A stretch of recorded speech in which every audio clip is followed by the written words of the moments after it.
Assalamualaikum dan salam sejahtera, bersama saya Fansurina Abdullah dalam Buletin Pahang 9 Januari 2022. Perbadanan Kemajuan Pertanian Pahang PKPP menerusi Kementerian Pembangunan Luar Bandar KPLB telah memperuntukkan lebih 6.6 juta ringgit bagi pelaksanaan projek-projek pembangunan di kawasan Dewan Negeri Jelai. Yang Amat Berhormat Menteri Besar Pahang yang juga pengerusi PKPP, Datuk Seri Haji Warosti Wan Ismail berkata, PKPP sedang melakukan projek-projek bagi penggantian paip lama di Kuala Medang, 4 unit kedai PKPP di Sungai Ular, projek membina pagar perimeter Masjid Jamek Kuala Medang serta pembinaan jalan-jalan pertanian dan ladang. Menurutnya, kesemua projek ini menelan belanja lebih 6.6 juta ringgit di mana projek penggantian paip lama di RPSB Kuala Medang yang kini sudah berada di fasa akhir diperuntukkan sebanyak 6 juta ringgit.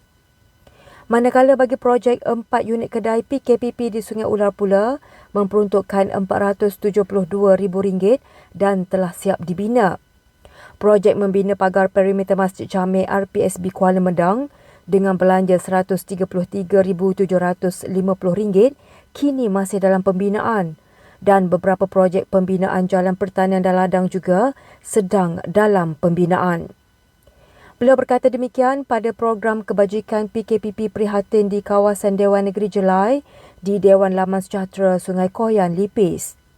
Jelasnya, pelbagai perubahan telah dilaksanakan oleh PKPP dalam mengorak langkah meneroka peluang bagi menyahut cabaran untuk meningkatkan pulangan ekonomi kepada negeri ini.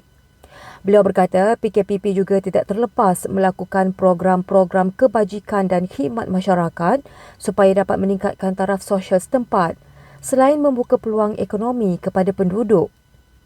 Pada majlis sama, beliau turut menyampaikan sumbangan kepada 1,069 penerima yang terdiri daripada orang kurang upaya OKU, masyarakat orang asli, anak yatim, ibu tunggal, pesakit kronik, golongan tidak berkemampuan dan mereka yang terjejas dengan jumlah keseluruhan bantuan sebanyak RM765,100.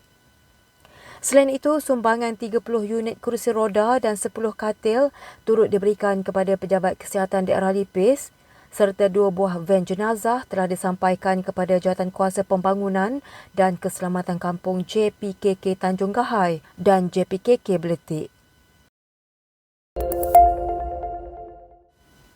Kerajaan Pahang terus komited menyalurkan bantuan-bantuan bertepatan dengan keperluan semasa rakyat terutamanya kepada golongan kurang berkemampuan. Pengerusi Jawatankuasa Pertanian, Industri Asas Tani dan Bioteknologi Negeri Pahang yang berhormat Datuk Seri Insinyur Haji Muhammad Sofi Tan Sri Abdul Razak berkata, kesungguhan kerajaan negeri dalam menyalurkan bantuan boleh dilihat hampir setiap hari. Beliau turut menyampaikan cek-cek sumbangan Kerajaan Pahang kepada 4 orang penerima dari Kampung Budu, Kampung Jerangsang, Kampung Chat dan Masjid Kampung Perlong Kemahang Hilir di Benta, Lipis. Beliau juga melakukan kunjungan ziarah kepada penduduk-penduduk yang menghadapi kesusahan supaya sumbangan atau bantuan yang sepatutnya dapat disalurkan kepada mereka yang benar-benar memerlukan. Sementara itu, beliau berkata mana-mana penduduk yang memerlukan bantuan perlu tampil untuk diberi perhatian selain tanggungjawab pemimpin setempat untuk mengenal pasti golongan berkenaan. Beliau berharap semua bantuan yang dihulurkan sedikit sebanyak dapat meringankan beban penduduk yang menghadapi kesukaran ketika ini. Kerajaan ingin pastikan segala agenda pembangunan dan bantuan dapat dicapai agar rakyat hidup dengan sempurna dan baik. Beliau turut menyatakan ucapan penghargaan dan terima kasih kepada kerajaan negeri, khususnya Yang Amat Berhormat Menteri Besar Pahang kerana berjaya menghulurkan pelbagai bentuk bantuan ketika rakyat menghadapi situasi tidak menentu kini. Sebanyak 7 pusat pemindahan sementara PPS di kawasan Dewan Negeri Batu Tala Meraup menerima bantuan banjir sumbangan daripada Emirat Arab Bersatu UAE. Pengerusi Jawatankuasa Pembangunan Luar Bandar dan Hal Ehwal Orang Asli Negeri Pahang yang juga Ahli Dewan Negeri Batu Talam yang berhormat Datuk Abdul Aziz Haji Mat Kiram berkata, sumbangan tersebut diberikan kepada semua mangsa banjir yang berada di PPS berkenaan.